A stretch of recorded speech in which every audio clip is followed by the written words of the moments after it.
and they won't. It is paramount to understand that success of this ceasefire will come when all aspects of it are upheld. Unfortunately, for weeks now, as I've continued to say over and over again, Hamas has violated the ceasefire. On Wednesday, IDF soldiers operating in eastern Rafah were attacked by several terrorists who emerged from underground terror infrastructure. Now, the encounter left 5 IDF soldiers injured, including 1 combat soldier in serious condition. The IDF acted to fight off this ceasefire violation by Hamas and struck a Hamas terrorist using precise intelligence. Prime Minister Netanyahu sent his wishes for a speedy recovery to our heroic soldiers who were wounded in that clash. And the Prime Minister emphasized that Israel's policy is clear. Israel will not tolerate the harming of IDF soldiers and will respond accordingly. Next, as mentioned yesterday, Israel had a positive meeting with the Lebanese government and economic officials.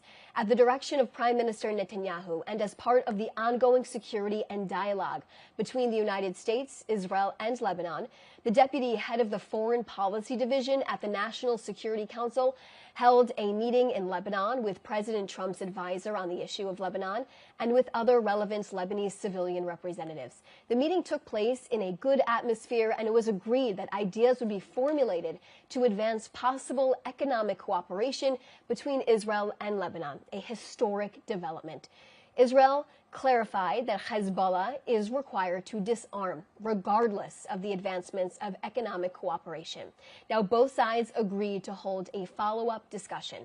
And also, in that New York Times interview last night, Prime Minister Netanyahu said the following about further cutting off Iran's terror axis with successful operations targeting the head of the snake, while also working with our neighbors together to confront our mutual enemies. Take a listen.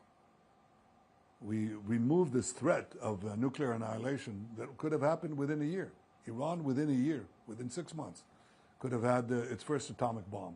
And they would have no compunction about throwing it at Israel. And where do you think Iran is right now on that? Well, I think we pushed them back a lot, Andrew. How far? Well, I think it's very hard to manufacture a bomb when your top scientists are knocked out. They had atomic scientists, and we knocked them out in the first 2 minutes of the war, along with their top command. We set them back. Does that mean that they won't try again? Of course they'll try again.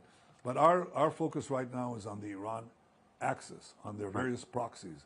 On Hamas, let's finish the job there and open up a path for a different future for Gaza and for Israel. And the same thing is true of Hezbollah. I mean, we opened up the possibility of a change in Lebanon. I think it's also up to the people of Lebanon to seize the future of their own country. But we've brought down Hezbollah a lot, and we deal with the Houthis and any other proxies that we have to deal with. I think opportunities are vast. They're vast, but I think it requires more work. Finally, to share with you in the government meeting this morning, the Prime Minister reiterated that Israel's success in its battle against the Axis terror is opening up opportunities for peace with our neighbors. He lauded Israel's strong and stable economy, where investments continue to flow and will do so in the future. The stock market is breaking records, and the shekel has strengthened. Interest rates have also dropped, and unemployment is at an all-time low. And just keep in mind, this all happened over the course of 2 years of war on several fronts. I can also share with you today, Prime Minister Netanyahu will be welcoming the German Chancellor on Sunday.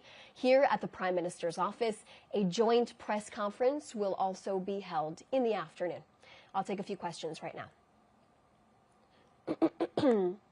Joel Pollack from California Post. Can you comment on a protest yesterday in LA that targeted a Jewish community meeting at the Wilshire Boulevard Temple to discuss physical security with Israeli officials?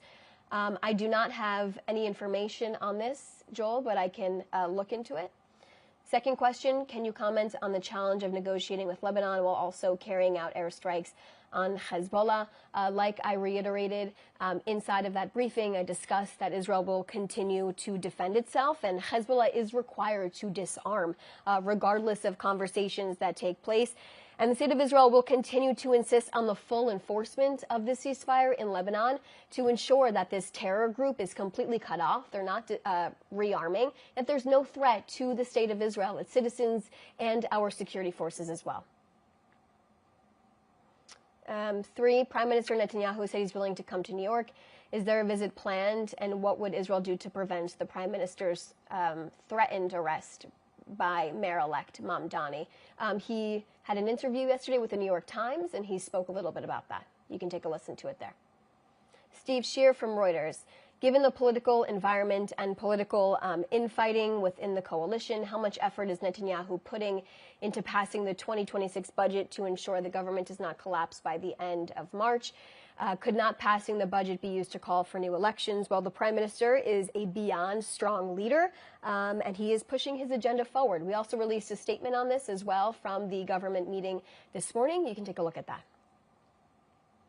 Thomas Helm from The National, could you give more details about what was discussed in yesterday's talks between Israel and Lebanese representatives? What I can share with you is what I have already said in this briefing, in addition to yesterday, that these conversations did take place. They were historic, and Israel is working to create peace with its neighbors. This is what the Prime Minister has consistently said and will continue to say as we work to cut off our mutual enemies of these terror organizations, these Iranian proxies, Hezbollah, Hamas, the Houthis, and so on and so forth. And we will continue to protect Israel.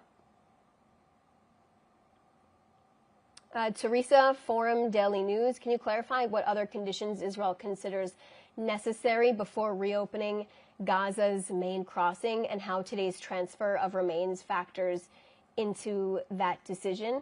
I'm not sure what today's transfer you are referring to. I'm assuming the transfer of our Thai national who was held hostage for 790 days that were finally returned yesterday. Remember, this was a Thai national. This was not even an Israeli.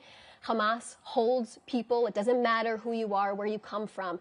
A Thai national was in captivity for more than 2 years. And let's remember, we still have our hostage, another Israeli hostage still in captivity. We have one hostage left.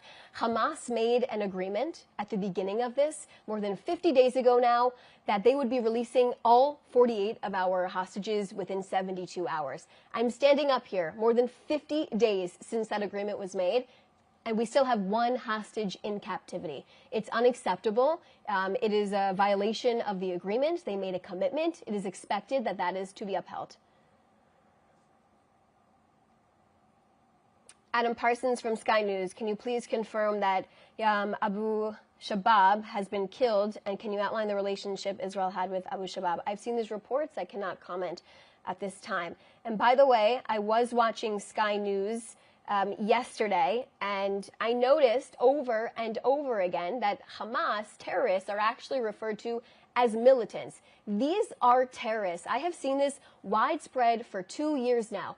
Why is the term militant being used to describe people who came across the border, slaughtered communities, massacring them, taking people hostage for more than 2 years, being defined as militants? This is a terror organization who believes in the jihadi movement. These are terrorists. Let's use the correct terminology here.